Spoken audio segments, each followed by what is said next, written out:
Hello Aquarius, कैसे हैं आप सब लोग। चलिए देखते हैं क्या हो रहा है आपकी लव लाइफ में Aquarius from the 16th to the 22nd of May 2022।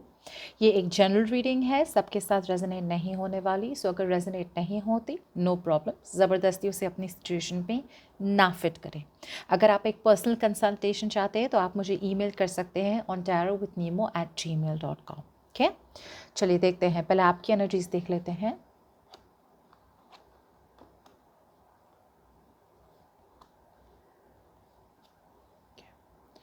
So Aquarius, अगर आपकी बात की जाए तो मुझे लगता है आप में से बहुत लोगों के लिए ना, आप बहुत टाइम तक लोनली फील कर रहे थे इस कनेक्शन में। आप ऐसे इंसान से डील कर रहे थे जहाँ पे रिलेशनशिप में तो आप थे, कनेक्शन में तो थे, लेकिन कहीं ना कहीं आपको एक अकेलापन सा महसूस होता था। कि जब रिलेशनशिप में तो, लेकिन वो एक पर्सन अपना काम करता है, दूसरा पर्सन अपना काम करता है, एक कनेक्शन फील नहीं होता है कि मतलब साथ में रह के भी साथ में नहीं थे। सो बहुत ज़्यादा अकेला फील कर रहे थे और कहीं ना कहीं अब आप मूव ऑन करना चाहते हैं, आप इस पर्सन को भूलना चाहते हैं। एक एंडिंग समझ के, एक सेपरेशन या ब्रेकअप जो भी हुआ आप दोनों के बीच में, वहाँ से आप निकलना चाहते हैं, आगे बढ़ना चाहते हैं। मुझे लगता है आप में से बहुत लोग कम्युनिकेशन करना चाहते हैं आपके पर्सन से। ओके, एक करना चाहते हैं कम्युनिकेशन, या फिर आपको एक अपॉर्चुनिटी मिली है तो वो अपॉर्चुनिटी को पकड़ के आप आगे बढ़ रहे हैं लाइफ में। मुझे नहीं लगता है कि आप लोग रुकना चाहते हैं इस पर्सन के लिए, बिकॉज मुझे लग रहा है कि आपने इस रिलेशनशिप को साथ में रखने के लिए बहुत सारी एफर्ट्स लगा दी। कि मतलब कुछ भी हो जाए, ये रिलेशनशिप को तो मैं जाने नहीं दूंगा या जाने नहीं दूंगी। यू केप्ट ऑन फाइटिंग, कुछ भी हो जाए, मतलब ऐसे रिलेशनशिप को पकड़ के रखना। एक एंड मोमेंट तक एक डिटर्मिनेशन होता है कि कुछ भी हो जाए, I will not give up. After some time ना, कभी क्या होता है कि हम इतने ज़्यादा विल पावर हो जाता है हमारा किसी चीज़ को पकड़ने में, कि एक पॉइंट की बात है ना, हम रिजिड हो जाते हैं, स्टबन हो जाते हैं। आपको पता है, कभी कभी हम एक रस्सी पकड़ते हैं, जैसे मूवीज़ में दिखाता है, रस्सी पकड़ता है इंसान, कोई पकड़ता है कुछ, उस वो रस्सी निकलती जा रही है और उसके हाथ में ना छाले पड़ते जा रहे हैं, खून निकल रहा है, फिर वो ऊपर से पकड़ते जा रहा है। उस टाइप की एनर्जी दिख रही है मुझे। आप में से बहुत लोग ना, बहुत आपने कोशिश की, लेकिन जब पानी सर से ऊपर चल गया, उससे भी ज़्यादा जब आपको लगा कि भाई अब आप डूबने लगे हैं, तो अब आपकी एनर्जीज आई है कि अब आप इन्हें रिलीज़ करना चाहते हैं इस पर्सन को।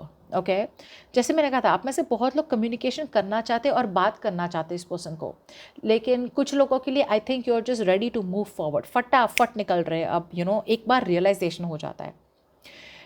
अगर आपने इस रिलेशनशिप में बहुत टाइम तक वेट किया कि भाई आपको वो रिलेशनशिप में मिलेगा, आप में से कुछ लोगों के लिए ना, या तो ये रिलेशनशिप में आपको वो सब नहीं मिला जिसकी आपको उम्मीद थी।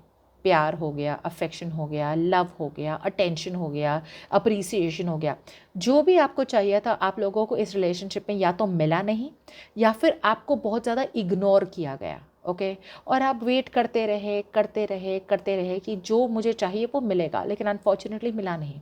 सो अब आप वो रिग्रेट में नहीं जीना चाहते, अब आप वो नेगेटिविटी में नहीं जीना चाहते, अब आप वो नेगेटिविटी से स्नैप आउट करके एकदम फटाक से निकल के आगे बढ़ रहे हैं। क्यों?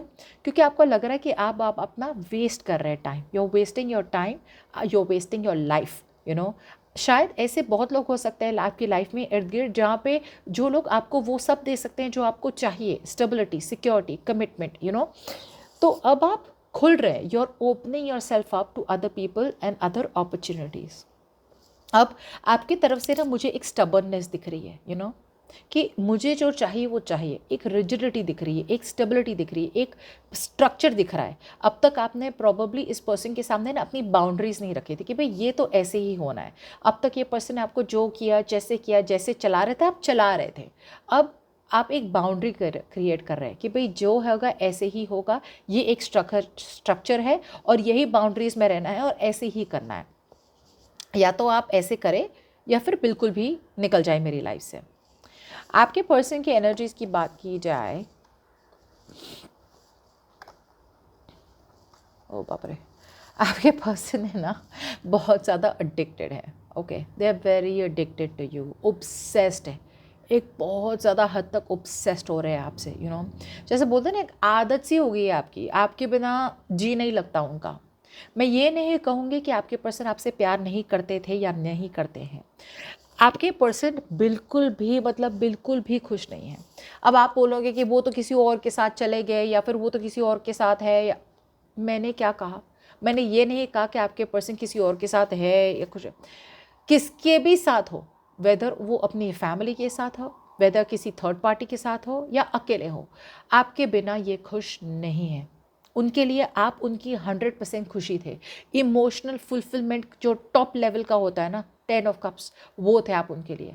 आप जो चाहते थे उनके साथ, वो भी आपके साथ वही चाहते थे।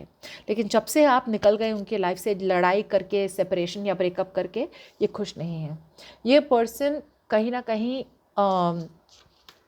बातें करना चाहते हैं, अब ये खुलना चाहते हैं आपसे। एक सेकेंड में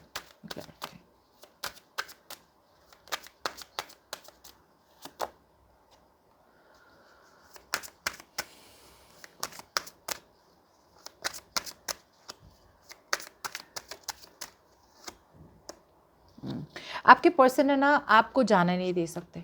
आप दोनों के बीच में एंडिंग हुई है वो 100% है, लेकिन ये एंडिंग उनके लिए नहीं है।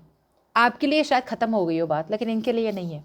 ये पर्सन कहीं ना बोलना चाहते हैं, बिकॉज ये पर्सन ख़त्म नहीं करना चाहते। सो इनको पता है कि कहीं ना कहीं अगर रिलेशनशिप ख़त्म हुई है तो ये एक फॉरएवर एंडिंग है, लेकिन वो एंडिंग करना नहीं चाहते। इसलिए जब उन्हें पता है कहीं ना कहीं कि अगर इन्होंने अपना मुंह नहीं खोला तो आप फॉरएवर के लिए चैप्टर ख़त्म कर देंगे, जिसकी वजह से अब ये ओपन अप होना चाहते हैं। Okay, they want to open up towards you. जैसे मैंने कहा था, ऑब्सेस बहुत है, एडिक्टेड बहुत है। ये आपके पर्सन है ना, अभी भी वो on end of, in and out energy में है।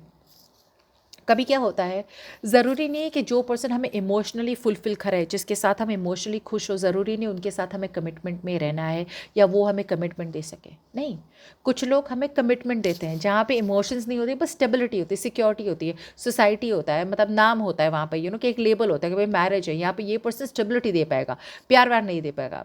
और ज़रूरी नहीं है कि जो पर्सन हमें प्यार दे उनके साथ ही स्टेबिलिटी हो, उनके साथ भी सिक्योरिटी, कमिटमेंट हो। ओके, बहुत लकी होते हैं जिन लोगों को दोनों मिलता है, which is called love marriage. So मुझे लगता है आप ऐसे इंसान से डील करें जो प्यार तो बहुत करते हैं, या तो कमिटमेंट के लिए लेकिन रेडी नहीं है, या फिर इनकी तरफ से प्रॉब्लम है, या फिर कुछ ऐसा कुछ तो है, या फिर आपके पर्सन मैरिड भी हो सकते हैं, जिसकी वजह से वो स्टक है ऑलरेडी एक मैरिज में या कमिटमेंट में, और आपकी लाइफ में आते जाते रहते हैं, बिकॉज आपको वो छोड़ नहीं पाते। They can't live without you.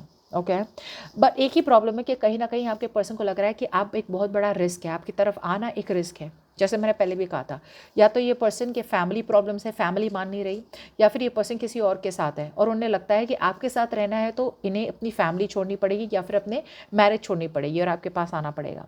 कुछ लोगों के लिए ये पर्सन नॉन कमिटल है और उन्हें अपनी सिंगल लाइफ नहीं छोड़नी और आपके पास आना है। सो उन्हें लगता है कि भाई ये बहुत बड़ा सैक्रिफाइस है, बहुत बड़ा रिस्क है, सो जिसकी वजह से मुझे लग रहा है कि ये पर्सन अभी भी ना तो अपना जाने दे रहे हैं, ना कंप्लीटली आपके पास आ रहे हैं। आउटकम देख लेते हैं। सी, कितने नाखुश है आपके बगैर, बट फिर भी मूवमेंट नहीं हो रही, अभी भी अटके हुए हैं। मूव ऑन बिल्कुल नहीं हो रहा है, लेट गो बिल्कुल भी नहीं हो रहा है, इनसे हो ही नहीं रहा है कुछ। वो अटके हुए जहाँ है बिल्कुल सही है, उन्हें लग रहा है। ओके, बट आपके लाइफ में आते जाते रहना है उनको। ओके, बिकॉज वो नहीं चाहते कि आप कंप्लीटली उन्हें भूल के आगे बढ़ जाए। They are very possessive about you. So क्या हो रहा है कि उनकी पोजेसिवनेस, उनकी अटैचमेंट इतनी ज़्यादा है कि मैं नहीं तो कोई और नहीं, बट मैं तुम्हें वो भी ना दूँ जो तुम्हें चाहिए, और मैं किसी और को भी या फिर अपनी फैमिली के अगेंस्ट भी नहीं जा सकता, या फिर अपनी करंट कार्मिक सिचुएशन को छोड़ के भी नहीं आ सकता। सो जैसे बोलते, पता है इंग्लिश में बोलते हैं, you want to eat the cake and have it too, दोनों चीज़ चाहिए उन्हें, so that's what's happening out here. But अभी के लिए थोड़ा बहुत डिले है, मूव ऑन तो नहीं कर रहे, खुश भी नहीं है आपके बिना, बट फिर भी क्या हो रहा है, एक सेंस ऑफ एरोगेंस है। अभी है ना, उनका फोकस है ना उनके मटीरियलिस्टिक एस्पेक्ट, पैसों पे, मटीरियलिज्म, एकदम बोलते हैं ना कि भाई फोकस है उनका पूरा वो सब चीज़ों से जो इन्हें ऊपरी खुशी देती है, सुपरफिशियल खुशी देती है। ओके, अंदरूनी खुशी, जो इमोशनल हैप्पीनेस, जो रियल इंडर हैप्पीनेस होती है, वो आपसे मिलती है, जो उन्हें अभी मिल नहीं रही है। लेकिन कहीं ना कहीं अभी भी आपकी तरफ मूव लेना तो चाहते हैं, लेकिन मतलब सीरियस नहीं हो रहे। शायद इनका पूरा फोकस अपने पैसों पे है, अपना पूरा फोकस अपने काम पे है, जिसकी वजह से वो मूव ऑन भी नहीं कर पा रहे, लेकिन आपकी तरफ आ भी नहीं पा रहे। सो थोड़ी बहुत डिले है, लेकिन आएंगे तो ज़रूर यही आएंगे। Okay, so that's what I have for you. Bye bye.